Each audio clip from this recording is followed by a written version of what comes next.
নমস্কার বন্ধুরা, আজকে আমাদের এখানে একটি সরস্বতী ঠাকুর পুজোর বিসর্জন রয়েছে। এই সরস্বতী ঠাকুরটি আমাদের পুজো হয়েছে অনেকদিন আগেই, কিন্তু ঘরটারে বিসর্জন দিয়ে রেখে দেওয়া হয়েছিল। সরস্বতী ঠাকুরটি রেখে দেওয়ার কারণ হলো তখন মাধ্যমিক পরীক্ষা চলছিল, ওর জন্য বিসর্জন দেওয়া হয়নি। কমিটির ছেলেগুলো সব আলোচনা করে ঠাকুরটি রেখে দেওয়া হয়েছিল। সবাই বলছিল মাইক আরে বাজানো যাবে না, এনজয় হবে না, ওর জন্য রেখে দেওয়া হয়েছিল।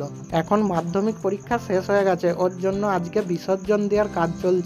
এখানে ম্যানেজার ও সহ ম্যানেজার দুজনে মিলে একটি ফুল বানাচ্ছে ডিজাইন করে। কমিটির বাকি ছেলেগুলো সব কাদা ড্যান্স হবে, ওর জন্য সবাই রেডি হচ্ছে।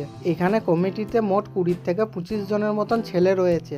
এই কমিটিটির নাম হচ্ছে মালাকার পোতা বটতলা আমরা কজন। তাছাড়া আরেকটি নাম রয়েছে, গ্রামে সবাই বলে মন্ডল পাড়া। আর আজকে আমি চলে এসেছি এই মন্ডল পাড়ার ঠাকুর বিসর্জন দেখতে। এখানে এসে যেটা প্রথমে দেখলাম সেটা হলো যে এই ফুলটি, এটা কি ফুল একটু তোমরা কমেন্টে জানিও। আর সামনের দিকে মাইক রয়েছে, আজকে বিসর্জন উপলক্ষে মাইক এসেছে অন্য ঘর থেকে ভোলেনাথ সাউন্ড।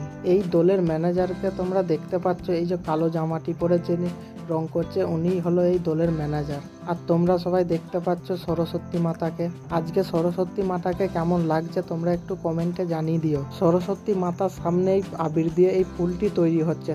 তোমরা কিন্তু কমেন্টে জানাতে ভুলো না এটি কি ফুল। এই সরস্বতী ঠাকুরটি বিসর্জন দেওয়ার জন্য আমরা অনেক দিন অপেক্ষা করে বসেছিলাম, কিন্তু দিন কারুর লেগে থেমে থাকে না। আজকে কিন্তু সেই দিনটা চলেই এলো। আর আমাদের এই গ্রামটির নাম হলো মালাকার পোতা। আর এই সরস্বতী পুজোটি পরিচালনা করেছে চুঁয়াডাঙ্গা ও মালাকার পোতা ইয়ং স্টাফ। আর এই পুজো কমিটির তরফ থেকে একদিন ফাংশনের অনুষ্ঠান রয়েছে। অনুষ্ঠানটি হওয়ার কথা রয়েছে 19শে ফাল্গুন। তো বন্ধুরা, ফাইনালি আমাদের এই ফুলটি করা কমপ্লিট হয়ে গেল।